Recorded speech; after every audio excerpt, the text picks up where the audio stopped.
419 হজযাত্রী নিয়ে দেশে পৌঁছেছে হজের প্রথম ফিরতি ফ্লাইট। পবিত্র হজ পালন শেষে 419 হজযাত্রী নিয়ে দেশে পৌঁছেছে হজের প্রথম ফিরতি ফ্লাইট। আজ সকাল 10:30টার দিকে ফ্লাইট ঢাকার হযরত শাহজালাল আন্তর্জাতিক বিমানবন্দরে অবতরণ করেছে।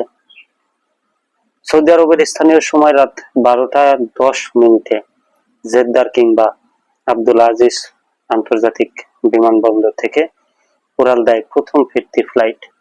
সৌদিয়া এয়ারলাইন্সের SV5806 ফ্লাইটের মাধ্যমে শুরু হয় হাজিদের দেশে ফেরার এই যাত্রা।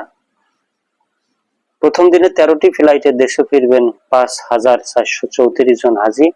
তাদের স্বাগত জানাতে উপস্থিত থাকবেন বিমানবন্দর ও ধর্ম মন্ত্রণালয়ের ঊর্ধ্বতন কর্মকর্তারা।